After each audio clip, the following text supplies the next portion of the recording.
నమస్కారం గురుగారు. శ్రీమాత్రే నమః. శ్రీ గురుభ్యో నమః. గురుగారు, హనుమత్ జయంతి విషయానికి వస్తే చైత్ర మాసంలో ఒకసారి, వైశాఖ మాసంలో ఒకసారి వస్తుంది. నిజమైన హనుమత్ జయంతి వైశాఖ మాసంలో వచ్చే హనుమత్ జయంతి అని మనం లాస్ట్ టైం వీడియోలో మాట్లాడుకున్నాం. అయితే ఇప్పుడు వైశాఖ మాసం వచ్చేసింది, హనుమత్ జయంతి రాబోతోంది. మరి ఏ రకంగా పూజలు చేసుకోవాలి, ఆ రోజు హనుమంతుని ఏ రకంగా ప్రసన్నం చేసుకోవాలి గురుగారు? హనుమానంజనాసూను వాయుపుత్రో మహాబలః రామేష్ఠఫలగుణస్సఖः పింగాక్షామిత విక్రమः ఉధితిక్రమణశ్చైవ సీతాశోక వినాశకः లక్ష్మణ ప్రాణదాత చ దశగ్రీవశ్చ దర్పః. 12 నామాలు ఆంజనేయ స్వామి వారికి ఉన్నాయి. ఇప్పుడు మనం చెప్పుకున్నటువంటి నామాలు ఓకే, 12 నామాలు అంటారు. ఇది హనుమత్ జయంతి అనేటువంటి ఒక విషయానికి వస్తే చాలా రకాలైనటువంటి అనుమానాలతో ఉన్నాయి. వీటిల్లో చైత్రశుద్ధ పౌర్ణమికి చేసేటువంటి హనుమత్ జయంతి అది హనుమత్ జయంతి కాదు, హనుమత్ విజయోత్సవం అని చెప్పి అంతకుముందు మనం చెప్పుకున్నాం. ఆ రోజున ఆంజనేయ స్వామి వారు సీతాదేవిని లంకలో చూసినటువంటి రోజు. అలాగే ఆంజనేయ స్వామి వారు సూర్యుడి దగ్గరికి పండు అని చెప్పి తినడానికి వెళ్ళినప్పుడు ఆయన ఇంద్రుడు ఎప్పుడైతే వజ్రాయుధం పెట్టి ఆయన కొట్టాడో కింద మూర్ఛిల్లి పడిపోతే మరలా లేచినటువంటి రోజు. జన్మ వేరు, మరుజన్మ వేరు కదా. మూర్ఛిల్లి పడిపోతే కొంతసేపు తెలివి తెచ్చుకుంటాం. సో కాబట్టి ఆల్రెడీ జీవంతో ఉన్నట్టే లెక్క. అది జయంతి కిందకి రాదు కదా. అలానే శాస్త్రంలో ఏం చెప్తుందంటే మంగళాష్టకాలు, ఆంజనేయ స్వామి వారి మంగళాష్టకాలు అని చెప్పి అష్టకాలు ఉంటాయి.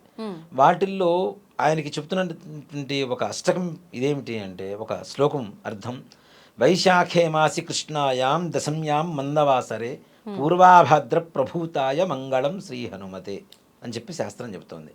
వైశాఖ మాసంలో బహుళపక్షంలో దశమి రోజున పూర్వాభద్ర నక్షత్రంలో శనివారం రోజున ఆంజనేయ స్వామి వారి జననం జరిగింది అని చెప్పి చెబుతూ ఉంటాం.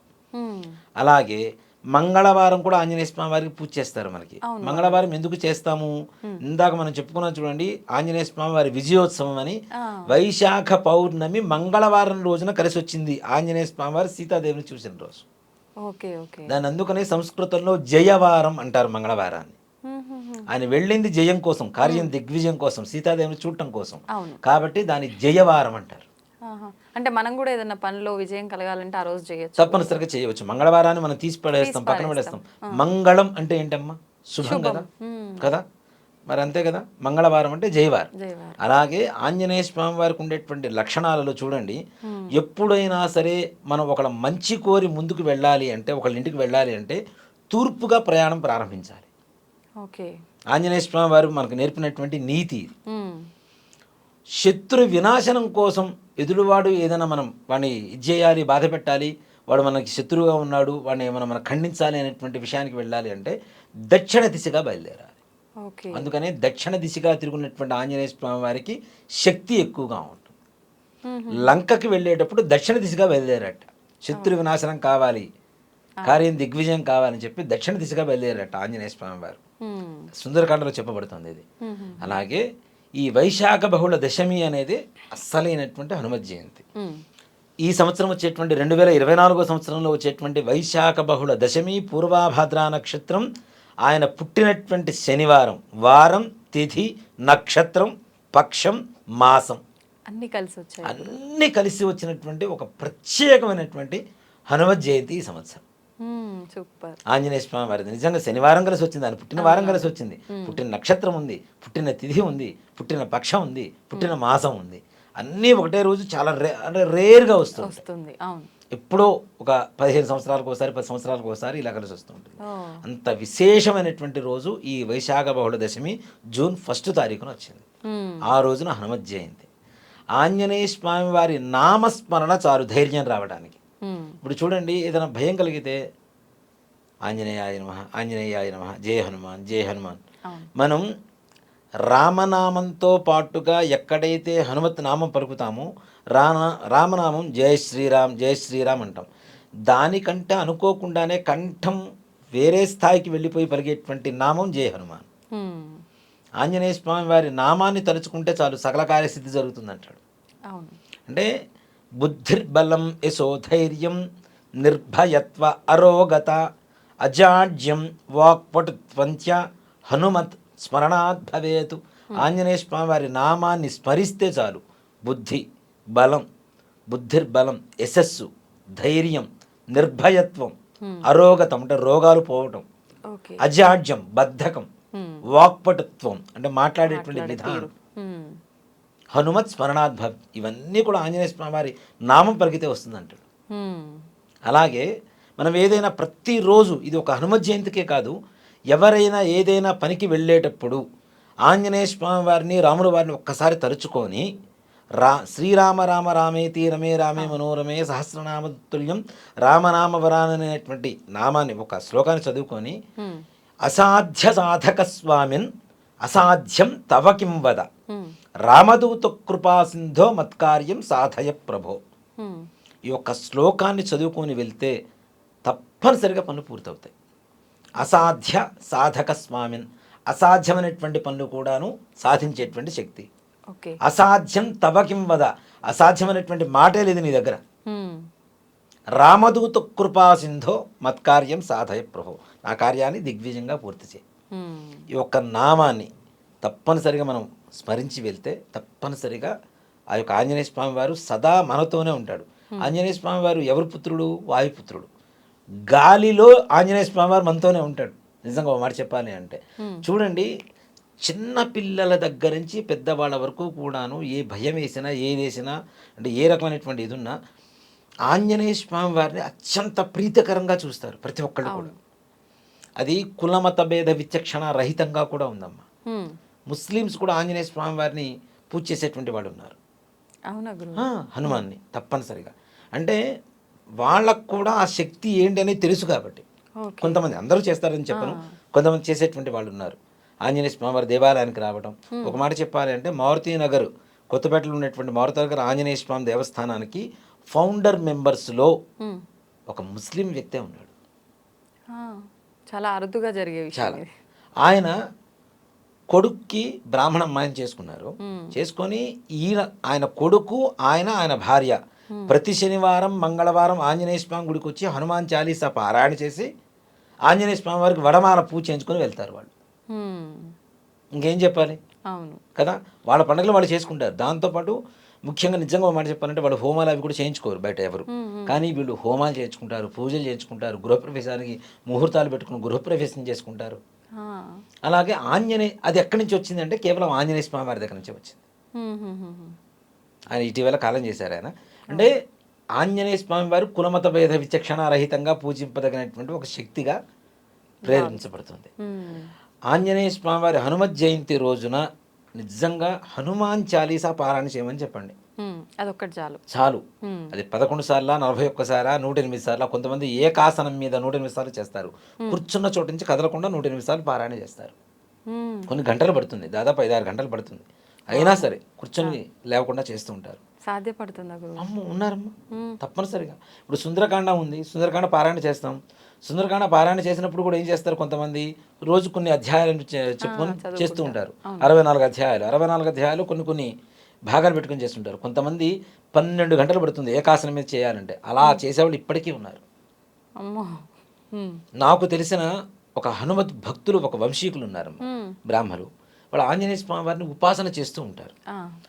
ఆ ఉపాసన అనేది ఆంజనేయ స్వామి వారికి, అంటే ఆంజనేయ స్వామి వారు ఎంత అనుగ్రహించారు వాళ్ళని అంటే, వాళ్ళ చిన్న పిల్లవాడు ఒక 2వ కొడుకు ఉంటాడు. ఆ పిల్లవాడికి ఒక 4 ఏళ్ళు 5 ఏళ్ళు ఉంటాయి. నేను వాళ్ళ ఇళ్ళ మధ్యలోనే ఉండేవాడిని. మా మేనల్లుడికి 1.5 సంవత్సరం, వాడికి సరిగా మాటలు కూడా రావు. ఈ ఆంజనేయ స్వామి వారి ఉపాసన చేసే వాళ్ళ అబ్బాయి ఎవరైతే ఉన్నాడో వాడు చెట్టు మీదకి ఎక్కి జాజి పూరుకు వస్తూ ఉన్నాడు, జాజి చెట్టుకి. ఈ సంవత్సరంన్నర ఉన్నటువంటి పిల్లవాడికి మాటలు కూడా రావు. ఈ పిల్లవాడు అతన్ని చూపించి మామ అని చెప్పి చూపిస్తున్నాడు. అంటే ఆ పిల్లవాడిలో ఆంజనేయ స్వామి వారి లక్షణాలు మాటలు రాని వాడికి కూడా అర్థమయ్యేంత సుస్పష్టంగా కనబడుతున్నాయి. అంటే ఆంజనేయ స్వామి వారి అనుగ్రహం అనేది అంత తీవ్రంగా ఉంటుంది. మనం జయ హనుమాన్ ఒక్కసారి అనుకొని వెళ్ళండి, నామస్మరణ చేసి వెళ్ళండి, గ్యారంటీ దిగ్విజయంగా పనులు పూర్తవుతాయి. మనతోనే ఉంటాడని చెప్పడం ఏమాత్రం కూడా సంశయం లేదు. ఇటీవల కొంచెం వీడియో కొద్దిగా పెద్దదైనా ఒక్కటి చెప్తాను.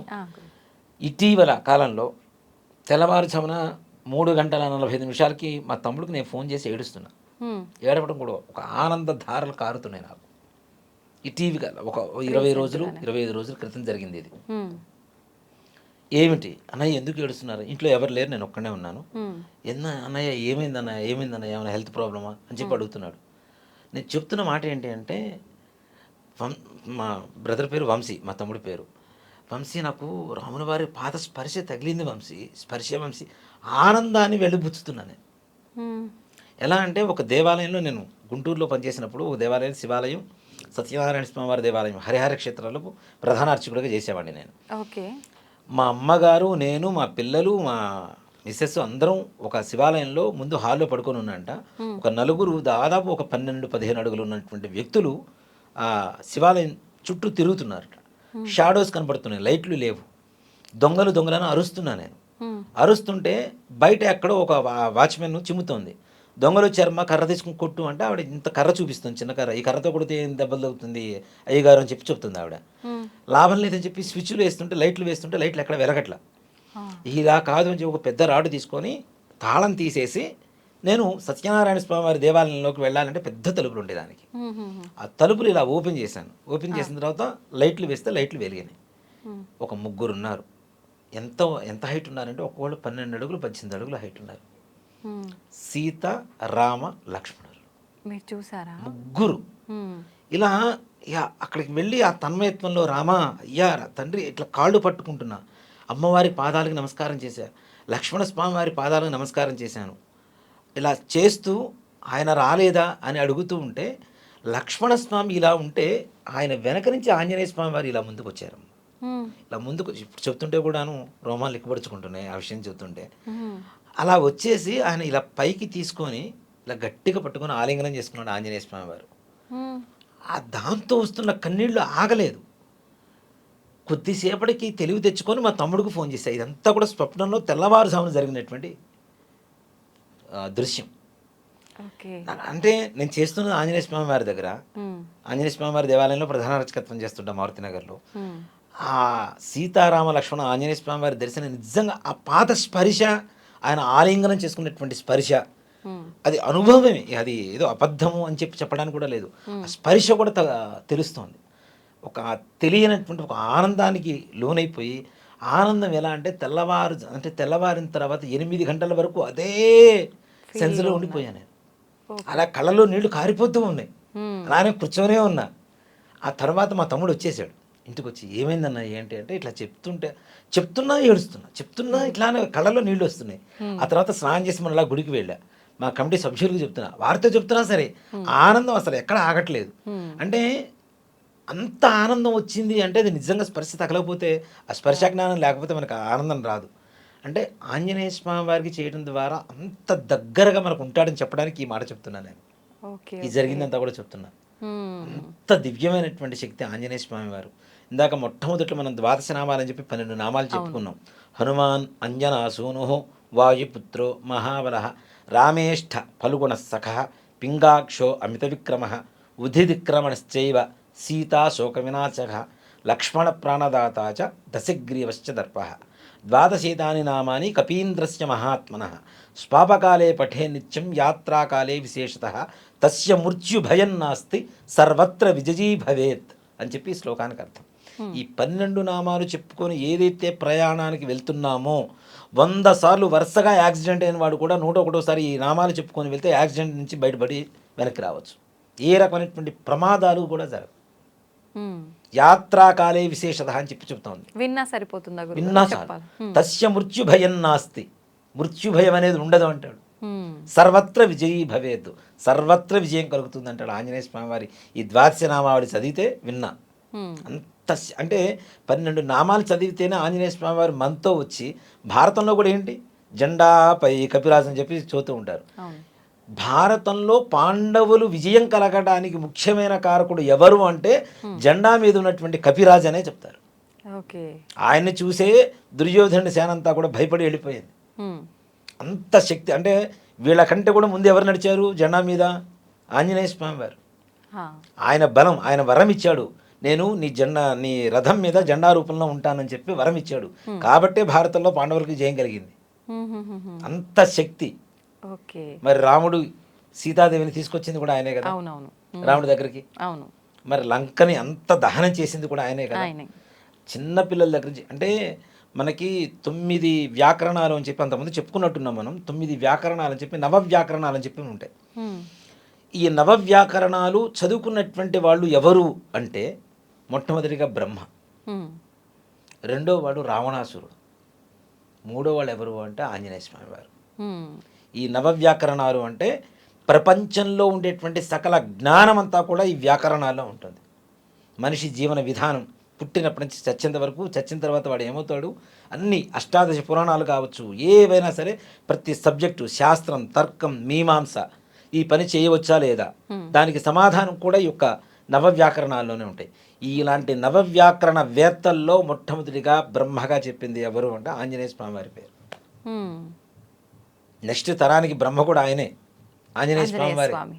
కాబట్టి అంత శక్తివంతమైనటువంటి హనుమత్ జయంతి రోజున వైశాఖ మాసంలో నిజంగా ఆయన పుట్టిన అన్ని లక్షణాలు ఆ రోజు కలిసి వస్తున్నాయి. ఆయన కనుక పూజ చేయగలిగితే ఆంజనేయ స్వామి వారు హనుమాన్ చాలీసా పారాయణ చేసి కొద్దిగా వెన్నపూస, హ్మ్. కొద్దిగా ఒక కొబ్బరికాయ, 5 అరటిపండ్లు, కొద్దిగా మినప సున్ని ఉండలు, హ్మ్. స్వామివారికి చాలా ఇష్టమైనటువంటి ప్రీతికరమైన. ప్రీతికరమైనటువంటిది మినప సున్ని, పానకం, వడపప్పు, ఇవి నివేదన పెట్టండి, రామనామం చేయండి. ఆంజనేయ స్వామి వారి పరిపూర్ణమైనటువంటి అనుగ్రహ కృపా కటాక్ష వీక్షణలతో సకల కార్యం దిగ్విజయంగా పూర్తవుతుంది. హ్మ్. చాలా సంతోషం గురుగారు. నిజంగా అన్ని లక్షణాలతో కూడి ఉన్న ఈ హనుమత్ జయంతి విశిష్టతతో పాటు మీ అనుభూతులను కూడా మాతో పంచుకున్నారు. ధన్యవాదాలు. శ్రీమాత్రే నమః. శ్రీ గురుభ్యో నమః.